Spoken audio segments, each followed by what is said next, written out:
and all, today I am Jan. And I, Akshra Sharma. Welcome you all to another episode of Practice with SRI Season 3, a talk with a consulting. Someone has rightly said that the formula for success is simple: practice and concentration, then more practice and more concentration. These lines fit rightly into the life of our first consulting maniac, Kanishk, an international tennis player, a PPO holder from JSW, an eminent member of the Dramatic Society, and finally, who bagged the highest package in the placement season 2017-18. Every work with nature, one receives far more than he seeks. An international traveler and an explorer who has by far traveled 25 countries. A former secretary of the placement cell, the chief coordinator of the Office of International Programs, a former intern at the American Express, and a Mitsubishi scholarship holder, and one who landed BCG, the dream company of every SRA. Very welcome to all. The second consulting maniac, Shivaye. Now, I assume that many people might have asked you the monotonous question that how did you feel after securing a placement in BCG and Parthen and EY respectively? Contrary to that, we would like to ask you, did you ever expect that you would be holding such positions? And if yes, what motivated you to be the same? Yes. So, firstly, thank you for inviting the two of us for this interview. Now, coming to the question, for me, I did not exactly expect that I'll hold the associate position at Boston Consulting Group.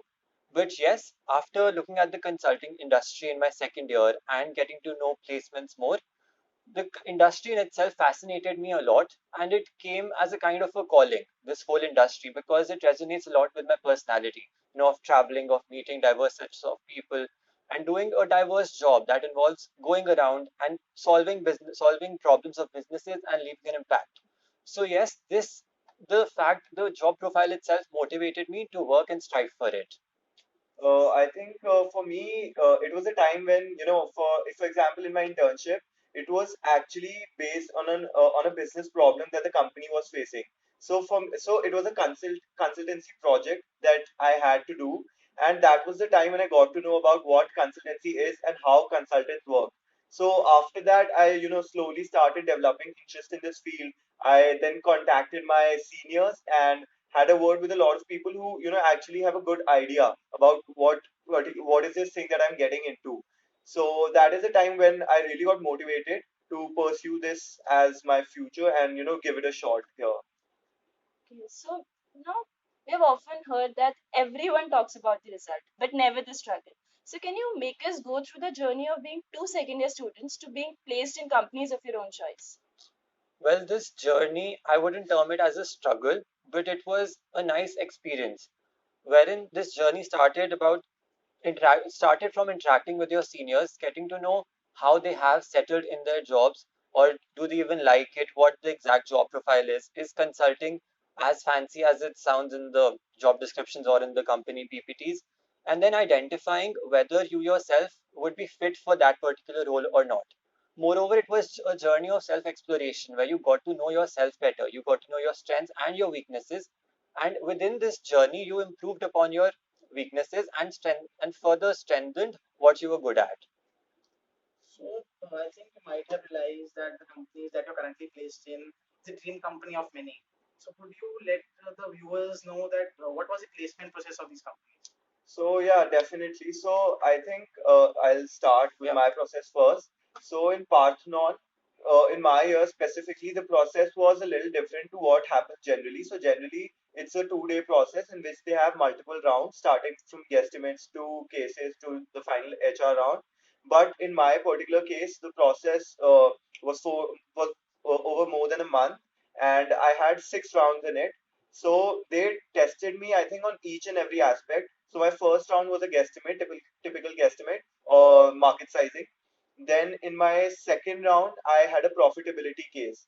So that was by an associate. So after that, my third round was a market entry case. So at this point of time, they tested me in different kinds of cases.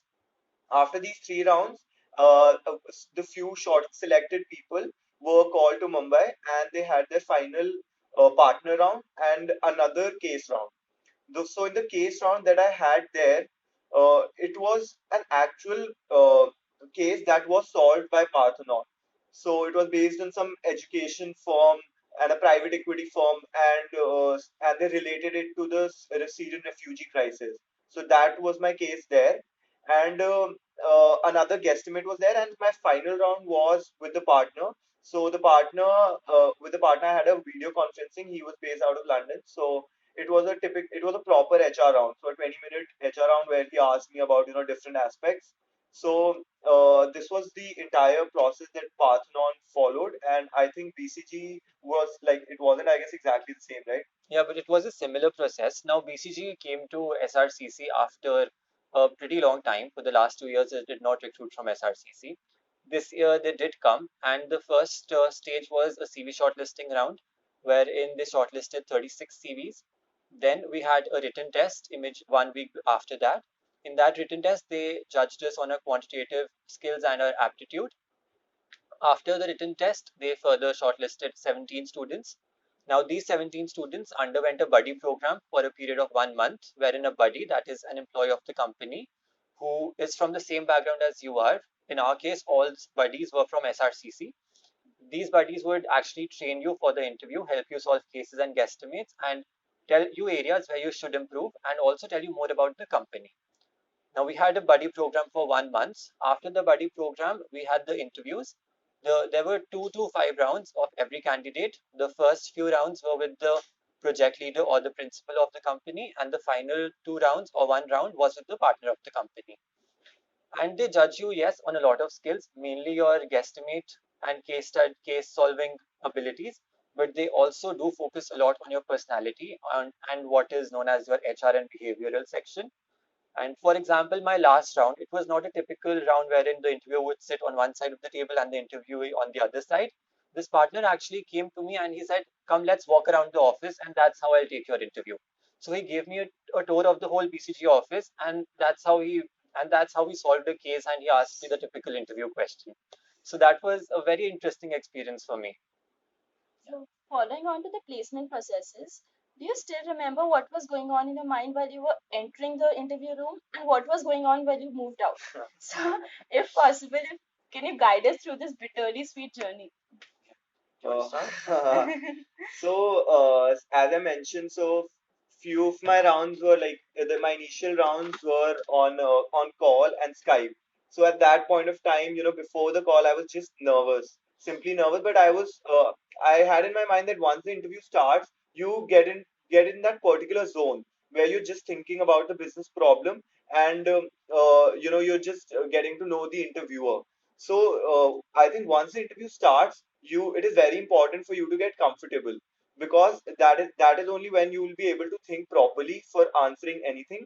And as far as my last round is concerned, where I had a face-to-face interview, I think it's best to it's best to have a you don't it's best to not think anything, in fact.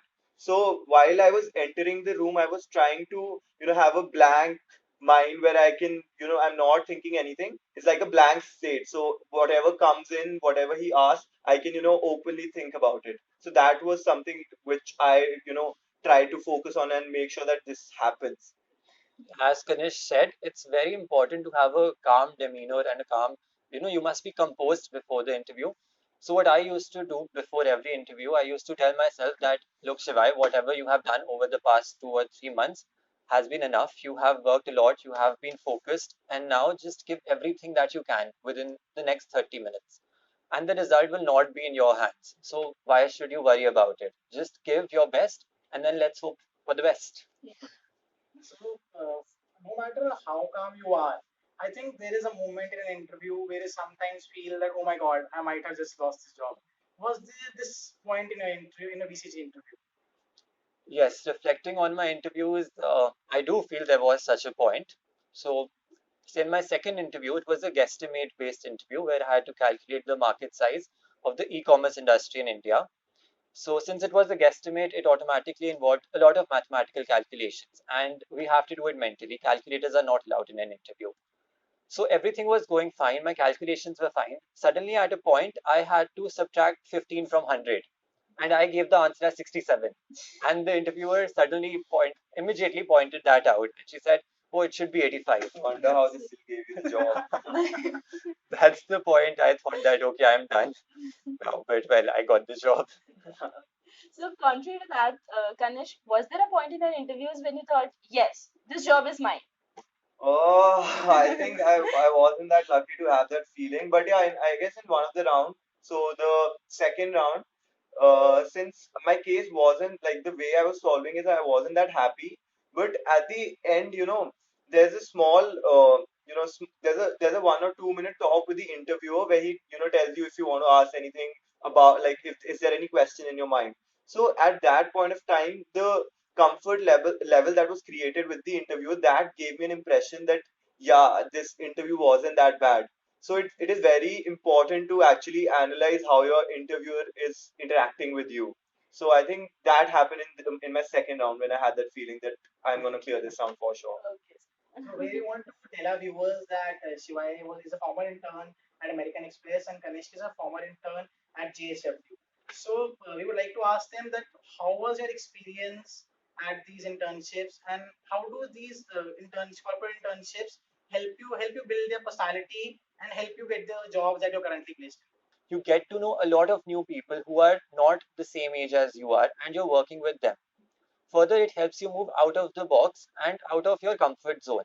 So that really exposes you to a wide variety of different situations that help build a lot of new skills in you. For example, my internship at American Express, the general office hours for an internship are from 9 a.m. to 5 p.m. But for me at American Express, my internship used to start at 3:30 in the afternoon and it used to go until 11:30 in the night because I had to work according to the US hours. And by the time I used to reach home, it would be 1:30 in the night. So for 2 months, I could not go out for dinners or parties. But I did not negotiate with my managers that please change my interview timings. I, in fact, took it as an opportunity to learn more, to learn how people at the other side of the world work, and considered it to be an opportunity to grow myself more. So I think I actually agree with Shivai. So in addition to the fact that, like I just said, it gave me a taste of how consultancy works. There's a opportunity to interact with a lot of people at different levels. So starting from the vice president to the actually getting a chance to getting a chance to interact with the CEO of JSW Cement, who's actually the owner now. So he's son of Mr. Sajjan Jindal. So there are a lot of people and a lot of personality that you can talk to, and that particular interaction teaches you a lot of things. You get to learn a lot of things from them, and it also makes you analyze if you're actually fit for the corporate culture. So my internship was a you can say it was a crash course for me, whether I'd be able to fit into this corporate culture, or whether this company environment is good for me, or should I sit for placements or not, in fact. So that was the thing that JSW helped me understand. Shiva, you talked about the CV shortlisting round in BCG. So, what, according to you, how big a role does a CV play in a student's life? Is it the only parameter for which the recruiter judge you upon, or the recruiters also judge you upon your life skills as well? See, CV plays an extremely important role in a student's life because it's the first stage as to when you will be shortlisted. I mean, the panel would not even see your face, but they'll shortlist you first on the basis of your CV. And the CV lists out all your achievements and whatever you have done in your college and probably school life. So it does play a very important role. But I've seen a lot of times when people enter into college from the very first day, their only focus is upon building their CV.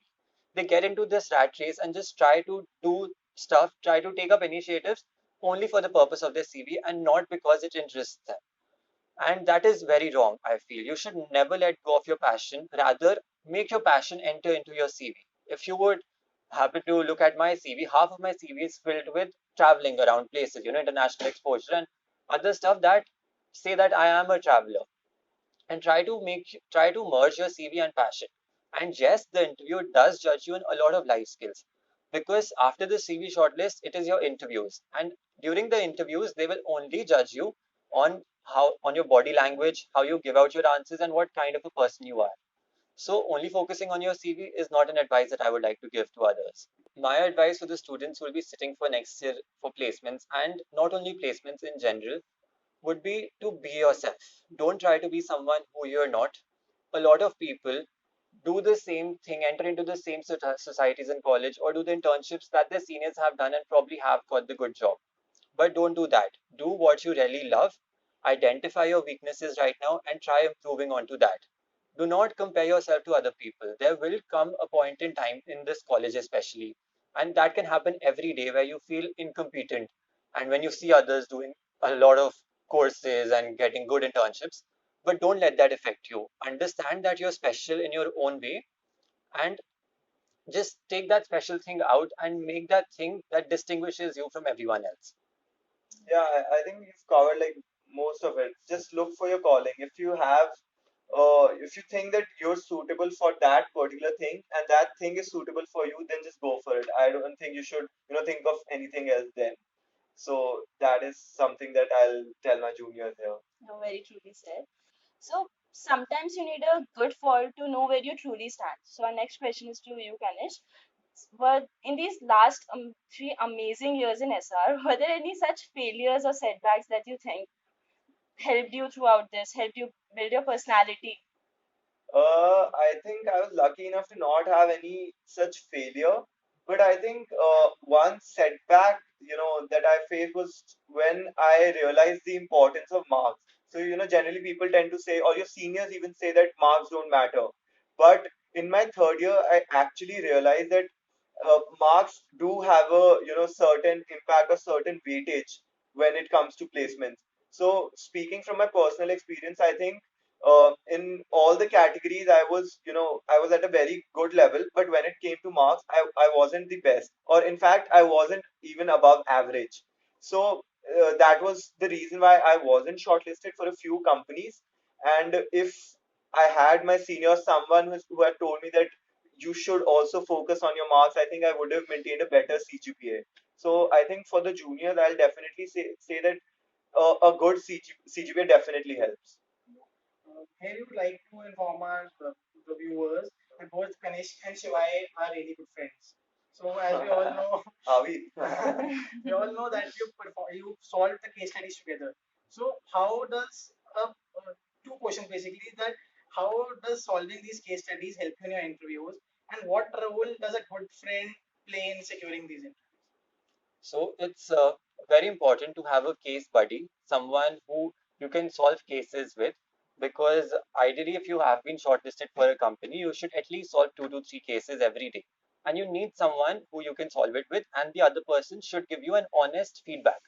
Now, if you're doing it with a friend, you can actually give out negative criticism in a positive way. You can tell, probably I used to tell Kanishk on his face that Kanishk, you are wrong here. You should, probably have taken this assumption, or not, your calculation was wrong here. And we used to tell this to each other in such a way that it did not demotivate us, but it motivated us further to improve our weaknesses. Yeah, I think what he's saying is completely true. Like there's a need to maintain a certain level of comfort with your case buddy.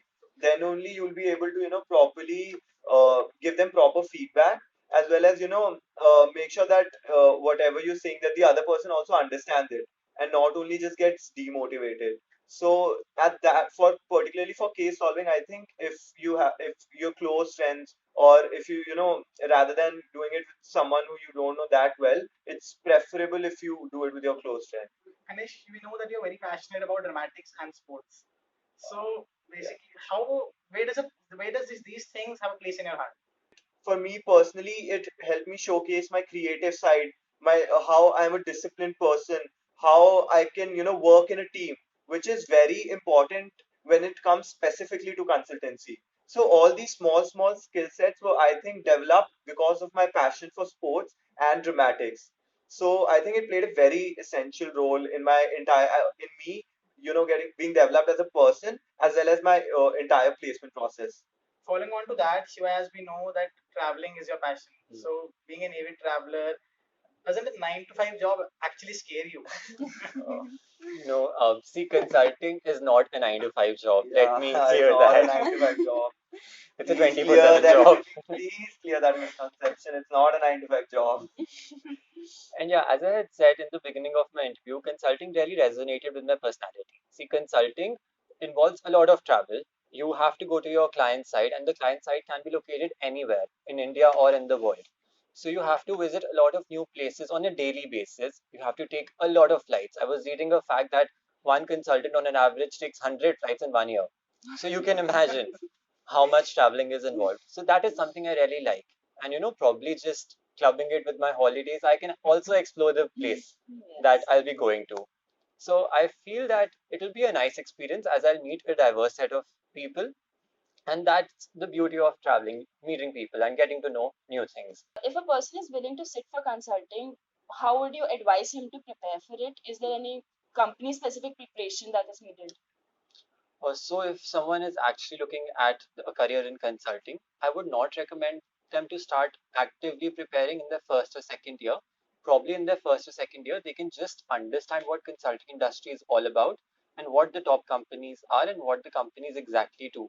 But when it comes to interview preparation, I only suggest that you start preparing at most 3 months before your interview date, because there is a limited number of resources where you can actually practice from. There are a limited number of cases in the case books, and these get exhausted very fast. So, starting your preparation in your first year itself will not help you. I mean, when those cases are actually required in before your interview, they will not be there, and you will have lack of resources at that particular point of time. So I think as far as Parthenon is concerned, there is in fact a specific kind of preparation that is required in addition to the general preparation. So apart from all the case books that people generally prepare for, I think in Parthenon there is a need to have a bit of an understanding of the education sector as well. So since 80% of their work is in education sector, so I wouldn't really say that you should understand the global education market or anything, but if I ask you a simple question like, if you want to open a college, then how would you go about it? Or what different kind of fields are there inside education sector only, like higher education, then your primary education, vocational studies. So you should just have a basic understanding of the education sector. That definitely comes in handy in case the interviewer is giving you a question that is from from a specific case that he has done. So this is something that I'll tell for Parthenon here.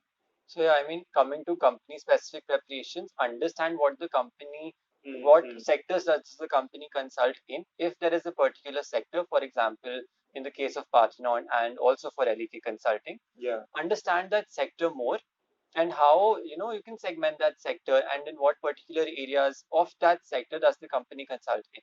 And I guess if it doesn't help you in solving the case, it will surely help you in the HR round. Because if you personalize your answer for in your HR round, if you personalize your answer in a way that it is connected with the company, that creates that has a better impact. I wouldn't say that connect all your answers to your company. Be as don't manipulate your answers. Be very straightforward. But if you have certain knowledge about the company and you think you can connect it and it'll sound better, then definitely try to connect it with the company, your answers. I think we all realize today that never stop learning because life never stops teaching. So I think this experience was as enjoyable for you as it was for us and for our viewers. So thank you and stay tuned for more videos. Thank Thank you you. so much. Thank you.